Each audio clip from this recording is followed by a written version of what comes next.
What's going on, guys? It's Greg Dies, and I'm pumped because today is the first accessory review in over a year. We haven't done these in forever, and it's one of my favorite series. And part of the problem is we're kind of running out of accessories to do. This is 15.0. We usually do 3 accessories per video.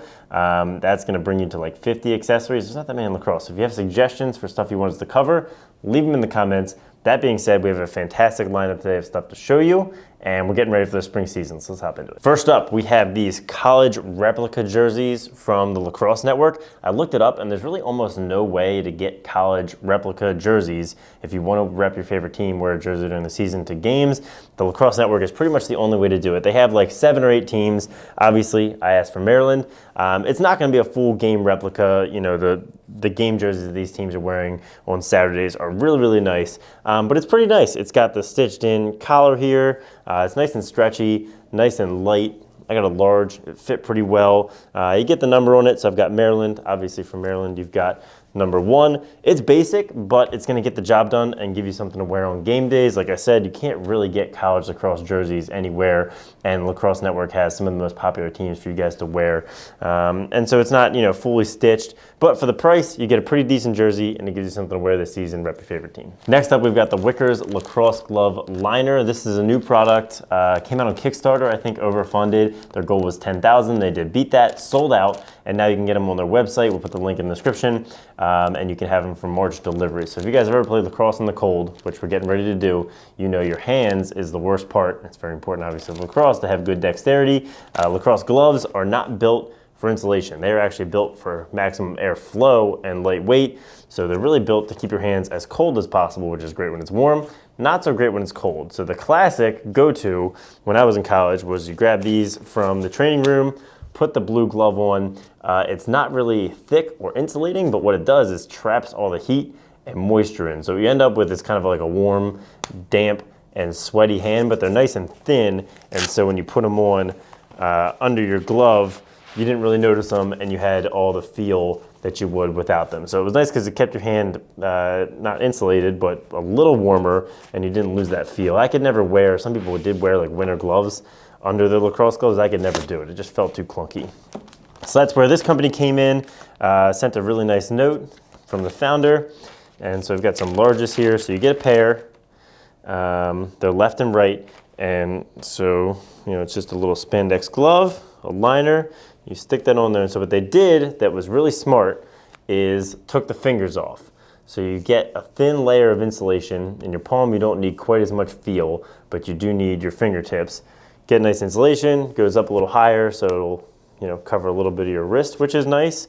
And up where the cuff goes, toss the glove over it, and that is really comfortable. Again, in the palm, it feels fine, but my fingers feel totally like normal. So it's possible your fingertips still get a little cold, but your hand is gonna stay a little bit warmer and you're not gonna lose any dexterity. Also, you know, if you got the blue gloves, they kind of stuck out underneath your gloves. You could really tell you were wearing them. So this is a pretty interesting product. And again, love to see startup lacrosse companies and support them. And finally, what might be my favorite lacrosse accessory I've ever reviewed, the Lacrosse Stick Paddleboard Paddle.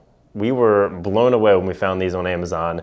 It's just such a cool product. So essentially what this inventor did is built a lacrosse head into a paddleboard paddle, increased the surface area so you're still gonna get plenty of space to paddle, but built in stringing holes and what actually is a pretty well-designed lacrosse head. So you and your buddies are out paddleboarding, you're going, you find a good place to stop, you get a floating waterproof ball.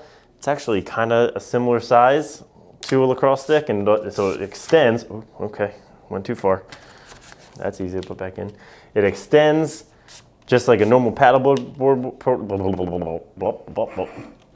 It extends just like a normal paddle would, depending on what height you are. And then, you know, you find a good place to stop, pop that thing in, and I mean, you're playing. And so the pocket it came with looked a lot like this. Wasn't a great pocket, pretty flat, no pocket. So we did restring it. I'm not gonna dock them on that. But the pocket, I mean, it actually strung really well. Like they give you a really nice number of string holes. The scoop is nicely inset. We're gonna take it out on the turf for a second and give it a little shooting demo. But overall, I mean, it's actually a pretty decent lacrosse head design. I'm really impressed. And so the way they built it in the paddle is very seamless. I didn't get a chance to go out on the water and use these yet. I'm going to have to. but I just think it looks really cool, and I think it'd be a lot of fun. Okay, so you're paddling here, paddling around. Pat, hit me with the ball. Oh. Here it comes. I got it. Oh. Back at you. Give it to me. Around the world. Oh. All right, let's go shoot it. Okay, you gotta get the scoop again. Well, you gotta remember it's gonna be in water. Start with a little wall ball. All right, that actually feels really nice. Oh yeah.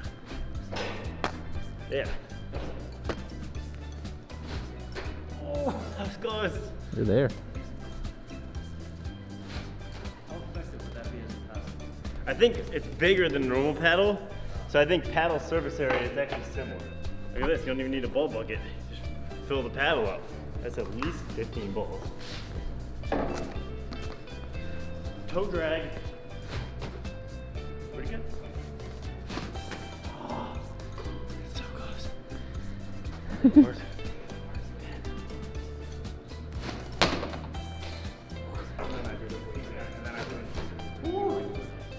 All right. I think overall, it has a lot of wind resistance when you're shooting. Could be a good training tool. Well, thanks for watching. This was a fun one. Leave your comments down below of what other ones you'd like us to do, because we want to do episodes more often. Thanks if you liked it. Subscribe if you have not.